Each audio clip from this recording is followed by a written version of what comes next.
Hi, fifth graders. Welcome to another ELA lesson today. I'm Miss Mooney, your teacher. So today's lesson is going to be a little bit weird this time because we're going to be working on a short assessment that you'll be doing independently, which also just kind of means like a quiz that you're going to work on by yourself. And then we're going to jump into today's lesson, which is kind of a short lesson since you have to do the assessment. So bear with me, don't worry, we'll explain it as we go and we'll figure it out together.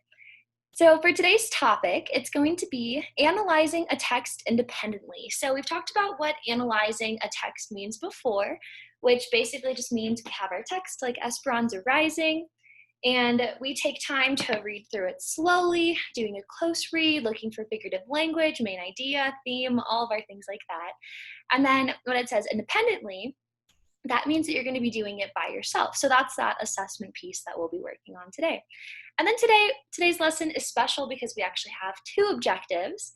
And so our first objective says it actually is supposed to say, I can analyze Esperanza Rising on my own. I had a little typo. And so that means that you can analyze the text by yourself while you're taking the assessment. And then for our other objective, it's that I can interpret the blanket metaphor in Esperanza Rising. So last week with Mrs. Wilson, you talked about what metaphors are, you looked for metaphors in the text, and so today we're going to be looking at a brand new metaphor that you didn't touch on yet. So let's go ahead and get started. So here's a couple things about today's assessment. So they're going to be multiple choice questions. And that basically means that I'm going to be giving you a couple different answer choices and you pick the best answer based on the question, based on the evidence in the text you read. And then in addition to that, there's also going to be short answer questions. So a short answer question is where you will write me 1 to 2 sentences to describe your answer. So those are the two kind of questions that you're going to find on the quiz. Oh, and then also one more idea is that today's assessment will be on Chapter 9, so make sure that you read Chapter 9 of Esperanza Rising before you start this quiz. So if you haven't read up to that chapter yet, please turn off your video right now and go ahead and read that. In the learning guide, there's going to be a link to the audiobook as well as the PDF, or if you have your own copy, you can read that as well. So make sure that you've read up and through Chapter 9 in order to prepare for today's lesson. All right, so let's go ahead and we're going to practice answering a couple of questions to kind of get us in the groove and the mojo for today's assessment. So I wrote this question for us, and what we're going to do is I'm going to read the question, and then in your head, I want you to think of what multiple choice answer you think is the best answer for this, okay? So it says, today I woke up and started working on my lesson. Next, I put on hiking boots and I ate a healthy snack. I filled up my water bottle and put on some sunscreen. I got in my car and I drove out to the mountains. What am I going to do today? So based on the information I gave you, I want you to try to think of what activity I'm going to be doing today, or you're going to be inferring or making an inference on what kind of activity I'm going to do. So here are your 4 choices. So choice 1, I'm going to an amusement park. Choice 2, I'm on my way to work. Choice 3, I'm going to go on a hike. And choice 4, I watch TV all day. So based on what you infer from that information that I gave you above, go ahead and pick the correct choice. And then I'll reveal the answer. All right, so you might have guessed it, but I'm going on a hike. So the way that you could determine that I was going on a hike was through looking at, I was putting on hiking boots, I ate a healthy snack, I filled up my water bottle, put on sunscreen, and then I drove into the mountains. So maybe that means I'm going to an amusement park, maybe I work in the mountains potentially, or maybe I just went home and watched TV. But when we use our context clues, the best answer for this is that I'm going on a hike. And I actually went on a hike today. So here's a picture of my sister and I hiking a mountain. And so we went on a nice walk because I'm actually in Colorado right now visiting my sister. So that's an actual true statement of what I did today. Okay, let's do a short answer question. So here is our question. So in 1 to 2 sentences, use these details to summarize how I felt during my walk. My walk was very refreshing. I enjoyed seeing huge mountains, green plants and trees, and the light rain coming from the sky. I felt calm and peaceful all day. So what you're going to do is you are going to reread that by yourself now silently, and you're going to use those details you just read to figure out some kind of summary sentence for that question. So go ahead and you can think of it, or you can write it if you'd like to, either way.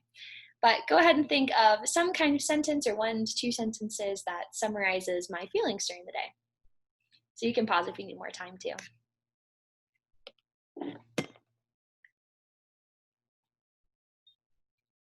Okay, so you probably will have an answer already, but I wrote, Miss Mooney felt calm and peaceful during her walk.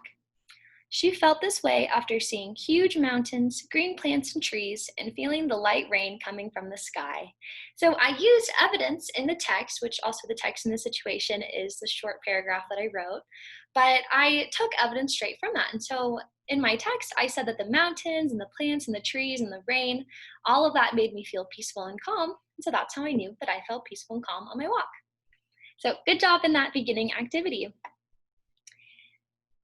So as some additional practice, let's go ahead and do a short review of what Chapter 9 of Esperanza Rising looked like. So this is actually the first question of your assessment, but we're going to do this one together. So the question says, what happens in Chapter 9? Write a 1 to 2 sentence summary. What is this chapter mostly about? So what you're going to do is that you're going to think about what you read in Chapter 9, and in the Las Crucelas, or the plums chapter, and you are going to think of some kind of summary sentence. And so in order to do this, we think of what our main idea of this chapter was. So this is what I wrote for my answer. So I put that Esperanza had to watch the babies by herself, and it did not go very well, but she figured out what to do. There was a dust storm that covered everything in the dust and made Mama sick. Esperanza's worried that Mama might die. So I got all that information from reading the text and reading the chapter and pulling out the main idea. So the main idea of this chapter is all about Esperanza feeding the babies the plums, and the babies got sick, and she had to problem solve, and she had to figure out what she was going to do to help the situation get better. And then the other big idea of this chapter was that there was that huge, scary dust storm, and the dust got in Mama's lungs, and she got sick, and she had to go to the hospital. In the end of the chapter, we see that Esperanza was really worried and she was scared because she didn't know what was going to happen next. All right, so now let's do another question. So this question actually isn't on your assessment, but it's just another good one to get us thinking. So what we're going to do is we are going to reread pages 139 through 143, and we're going to think about the challenge Esperanza is facing at this point in the novel. Complete the T-chart below, and then we're going to cite evidence too. So this is the T-chart that I created. And so you can go ahead and pause right now and make this T-chart in your own notebook or on your own piece of paper to follow along. But I already filled in the challenge for you because we know that the big challenge of this chapter was that, or specifically of pages 139 through 133, was that Esperanza didn't know what to do when the babies got sick. And so after Isabel left, she gave Esperanza all of these directions and this long list of what to do. So Esperanza was super stressed, and she had no idea how to get all of those chores done in one day. And then it did not help that the babies got sick too.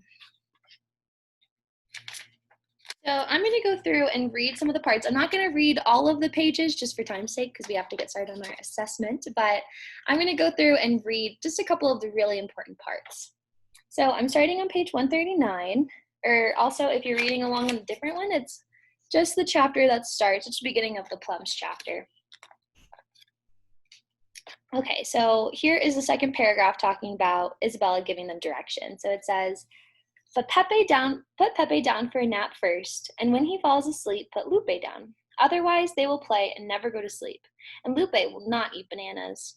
I know, said Esperanza, repositioning Pepe on her hip so she's like holding Pepe. Isabel handed her Lupe and climbed the steps of the yellow bus.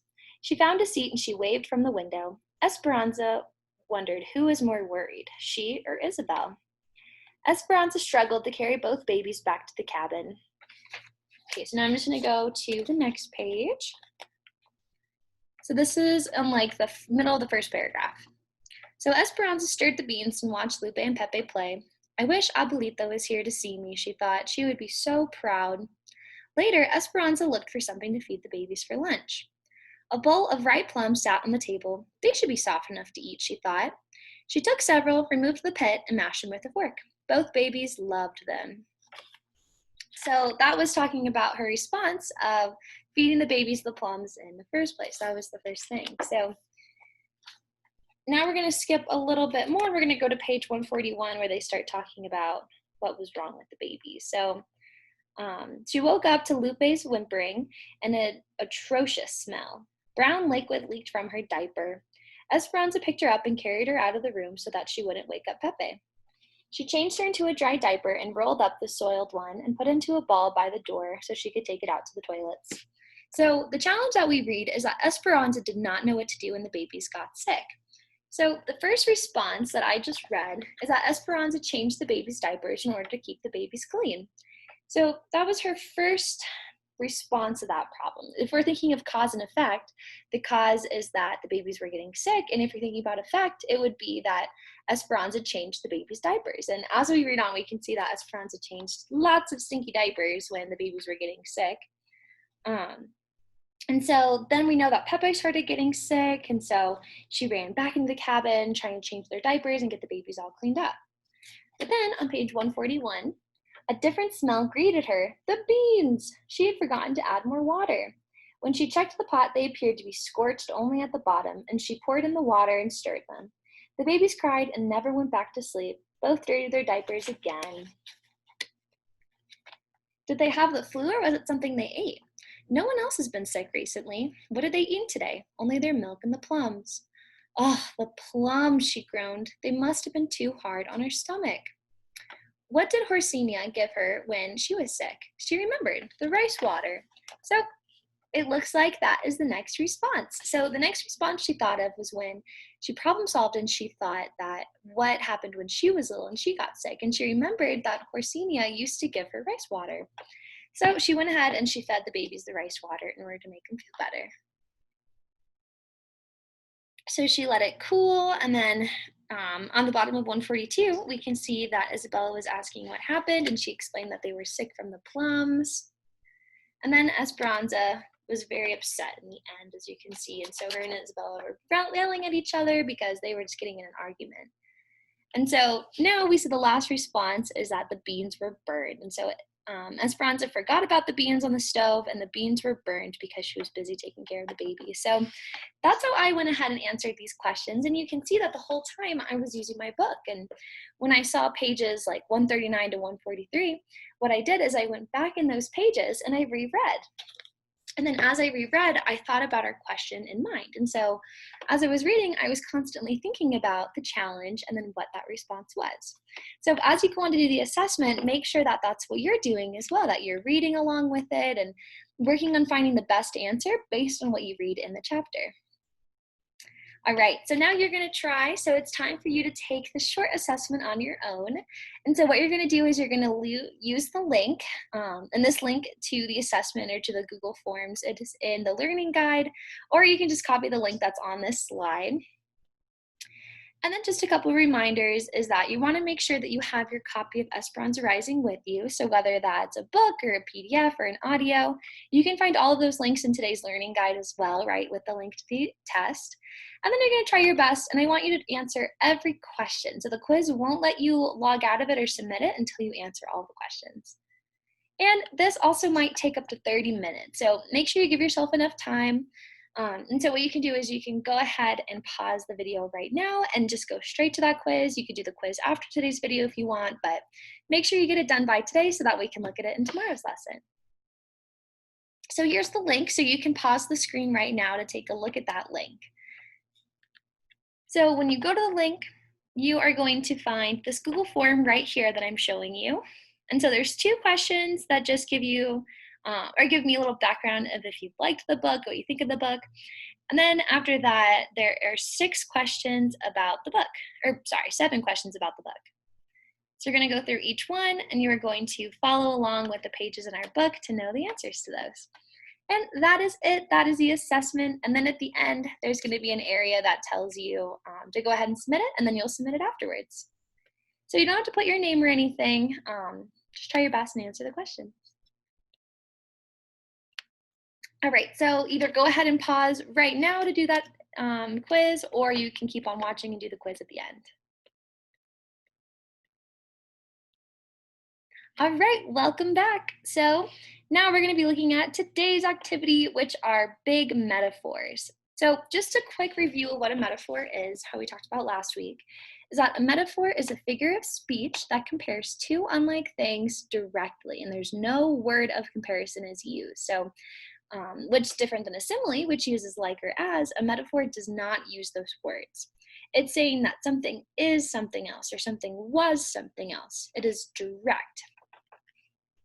And so the big metaphors that we've learned about so far in these lessons is that we read about life being a rose bush. We read that poor workers are kittens. We talked about the earth's heartbeat. We talked about the river that is separating Esperanza and Miguel. And then now today, we're going to be talking about the metaphor of Abuelita's blanket. So if you want to get out your book and read along with me, or I'm going to have the pages on the slides as well, you can read that way.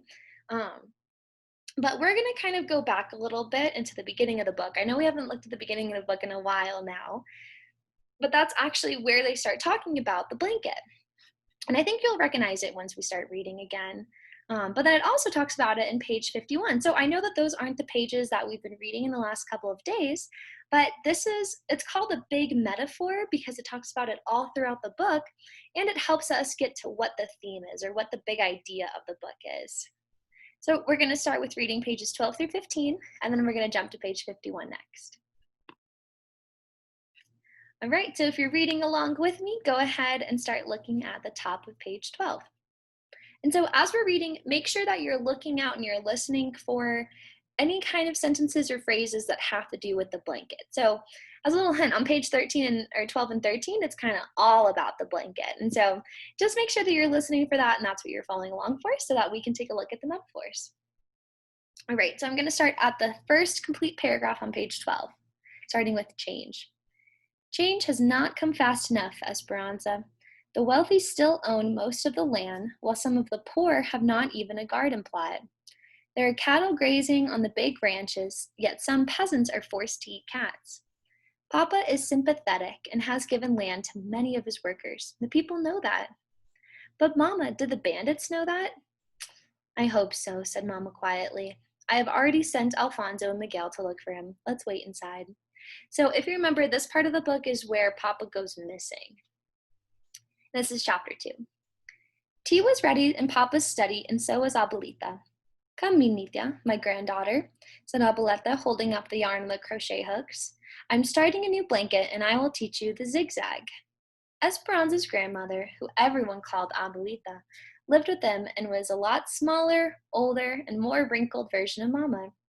She looked very distinguished, wearing a respectable black dress and the same gold hoop she wore in her ears every day, and her white hair pulled back into a bun at the nape of her neck, or which is also kind of like just like the end of your neck right here.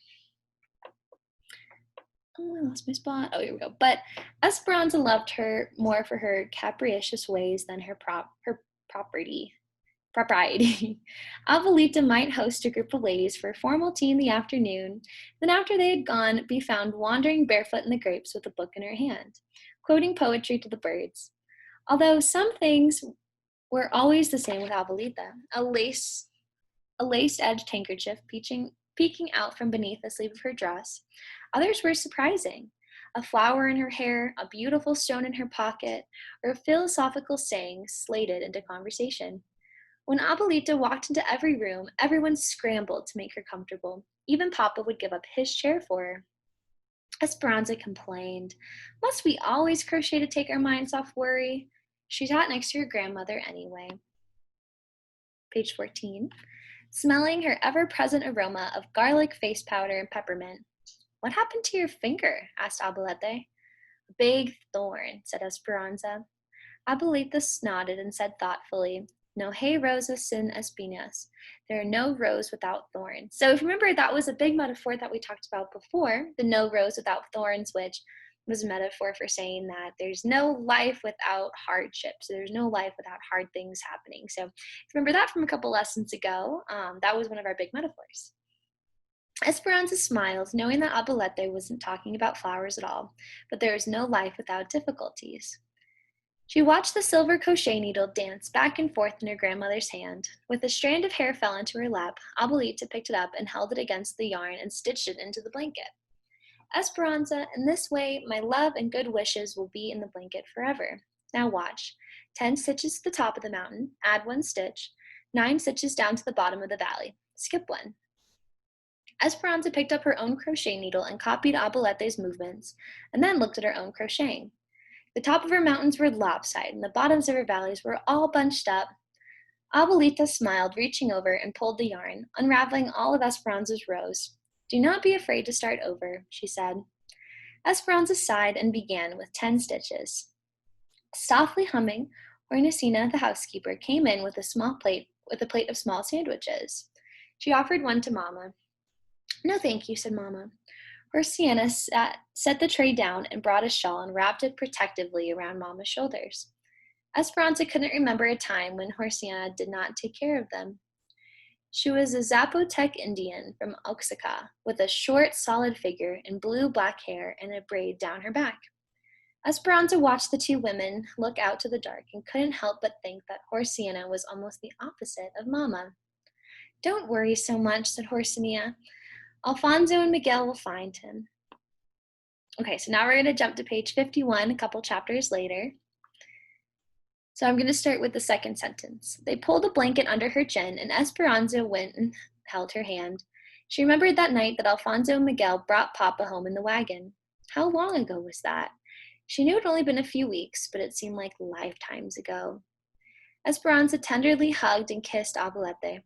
Mi niña, we won't be able to communicate. The mail is unpredictable, and I'm sure your uncle will be watching my correspondence. So it looks like this is the part before Esperanza and her mom go to the train station to leave. But I will come, and then of that you can be certain. While you're waiting, finish this one for me. And she handed Esperanza the bundle of crocheting. Look at the zigzag of the blanket, the mountains and valleys. Right now you are at the bottom of the valley, and your problems loom big around you. But soon you will be at the top of the mountain again. After you've lived many mountains and many valleys, we will be together. And through her tears, Esperanza said, please get well. Please come to us.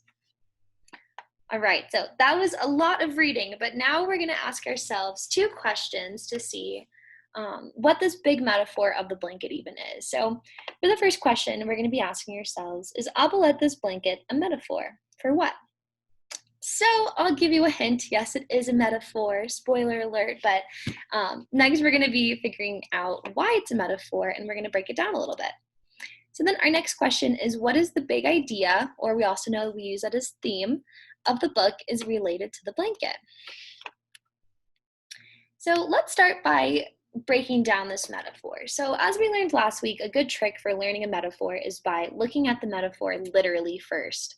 So what that means is that we're going to be thinking of this blanket as literally what it is, a crocheted blanket. So let's talk about some of the characteristics of a blanket or details of a blanket. So we know that the blanket took a really long time to make. And so as we can see, Abuelita gave it to Esperanza and asked her to finish it for her because she knew that Esperanza was about to go on a long journey, and the blanket is going to take a long time to get finished, especially with Esperanza just learning how to make them. And then our next detail is that you must concentrate when making this blanket. So in page 13 or 14, it talked about how Abuelita was saying that you go 10 stitches up the mountain, then you add 1 stitch, and then you go 10 stitches down into the valley. And so in order to make your blanket look pretty, like the one in this picture, you have to keep that exact kind of mojo going. You have to keep that kind of like that, I can't think of the word, like that pattern, you have to keep going. And so in order to keep that pattern, you have to concentrate. And then lastly, wrote that Abuelita taught Esperanza how to make the blanket. And so this is a skill that Esperanza was learning, and she was learning from her grandmother. And so using all of that information about what a crocheted blanket even is, now we can start talking about the metaphor of a crocheted blanket. And so I know that's some super abstract thinking, but I think you'll be able to do it once we start talking about it. So let's look into what the text says. And so I'm just going back and I took some parts from those pages that we just read to talk about the blanket, and then we'll explain them a little bit. So on page 14, we read, and this was Abuelita talking, Esperanza, in this way, my love and good wishes will be in the blanket forever. Now watch. 10 stitches up to the top of the mountain, add 1 stitch. 9 stitches down to the bottom of the valley, skip 1. So in this part of the text, she's reading that she's kind of saying what the blanket is that it's kind of like a token of her love and her good wishes. And so this was when she stitched a piece of her hair in it. And so the metaphor of the blanket in this sentence is that it's saying that it's kind of like a piece of her grandmother. It's a piece of her love and of her good wishes, and something that Esperanza can hold on to, and she can think of her abuelita. And so then when she says you go 10 stitches up to the mountain, add 1 stitch, and down to the bottom of the valley, you can kind of think of that as like someone hiking. So we talked about hiking in the beginning of the lesson, but if you think about hiking, you hike up a mountain, it takes a long time, and then you enjoy the view and you stay there, and then you hike back down. And so that's another description of this blanket, is that when it takes a long time in all of your concentration, it's because you're moving up and then you're moving down. You're moving up and then you're moving down, kind of like a long walk up a mountain. And so after Abuelita said that, Esperanza picked up her own crochet needle and she started copying Abuelita's movements. And then she was comparing it to her own crocheting. And so as Esperanza was listening and trying to do it, she was copying what Abuelita was doing. And that's when she noticed that she messed up, and it wasn't too good at first. But then her grandma said that you can't be afraid to start over. And so with the concentration and how hard it was for them to stitch and create this blanket, she was saying that sometimes you do mess up, and it's okay if you have to start from the beginning. And so this is a little bit tricky to understand, I know, but these are all the details about why this is a metaphor. So, let's look at one more actually. So on page 51, Abuelita said, so this is when Esperanza was leaving the train station, while you're waiting, finish this for me. And she handed Esperanza the bundle of crocheting. Look at the zigzag of the blanket, mountains and valleys. Right now, you are at the bottom of the valley and your problems loom big around you. So this is another metaphor of the mountains and valleys, saying that Esperanza is at the bottom of the valley. And so it's kind of overwhelming, and she has all of these big problems around her and she's stuck at the bottom. But soon, you'll be at the top of the mountain again. And so the next zigzag crochet is that you're at the bottom, and then you zigzag up to get to the top of the mountain. And that's kind of like Esperanza breaking out of being so overwhelmed with everything going on, all of the big problems, and her being able to start climbing up to the top again. And after she's lived many mountains and many valleys, they will be together. So that part's kind of like Abuelita predicting or giving like a foreshadowing of what's going to happen next. And so she's saying that Esperanza will live many mountains and valleys, kind of like Esperanza will be living going up to the mountains, down to the valleys, up to the mountains, down to the valleys, that kind of thing, saying that she will have these problems in her life, kind of like her mama being sick right now, but soon that's going to get better. And then something else might come up, and that'll be a problem. She'll be down in the valley, but then she'll learn new skills and things will get better once again. So those were all of the metaphors that blanket creates. And so the answer to the first question was yes, it does make a metaphor. But as we learned, basically the metaphor of the blanket is all about going up and doing that zigzag pattern. So it's kind of like saying that the life and all of Esperanza's problems are like mountains and valleys. That sometimes you're starting at the beginning, down at a valley, and then you learn and you grow and you learn more about how to go up the mountain. And so that's the metaphor. So, Esperanza is of course not literally going up and down mountains right now, but the metaphor of it is like the blanket. She's moving up and she's moving down, and she has to try her best. And sometimes she doesn't succeed, and sometimes she has to start all over from the beginning, but that's also part of the metaphor. So now let's turn in what we just learned about the metaphor and look at the theme. So the theme is the big idea. It's the universal lesson that applies to anyone. And so I just went ahead and I wrote these out for us since it's a little bit tricky to connect, but we'll explain each one together. So The first one I wrote is that if you fail, it's okay to start over again. So this was kind of like when on page like 14 or 15, Esperanza was watching Abuelita, but then she didn't do well and the blanket didn't come out well, and Abuelita told her, just start over. It's okay to start from the beginning. And then our next theme is that in order to learn, we must observe those around us. So the way that I got to this theme is that Esperanza never knew how to make her blanket, and she didn't know the style, the zigzag pattern and that. And so she had to learn from Abuelita, and she had to learn how to do it. And so she was also saying that she was comparing her blankets to Abuelita's, and that was a way that she was observing and learning. And then the next one I wrote is that we learn from our elders. And so during these couple of pages and all throughout the book so far, Abuelita is giving Esperanza all these pieces of advice, and Esperanza is learning, and that's because her grandmother has so many life experience and all this wisdom. And she was saying that they'll meet again once Esperanza goes up mountains and valleys, and that means that once Esperanza starts to have more experience and starts to learn. Oh, and that was actually the last one. I thought there was one more. Yeah, so those, let's see if I can go back. Okay. Oh, here we go. So those were the three themes that I created. So of course you might have created different themes than what I did, and that's okay too. But that's just what I thought after looking at those metaphors. All right, so we're all finished for today. I know that was a long lesson with so many new ideas and that assessment, but let's go over what we're gonna do to prepare for tomorrow's lesson. So tomorrow I'm gonna be giving you the answers to the quiz during the lesson. So if you haven't done the assessment so far, that's okay. You can do it right after this or sometime today. But before you watch the next video, please make sure you get that done so that you can see how you did. And then next, please read through chapter 10 to prepare for the next lesson. So tomorrow we're going to be talking about chapter 10 and looking at the characters and stuff like that. So it's going to be really fun, so make sure you prepare by reading the next chapter. And again, that's all going to be in the learning guide as well. So thank you so much for working with me today and going over that lesson. I was so happy to have you, and I hope you have a great rest of your day.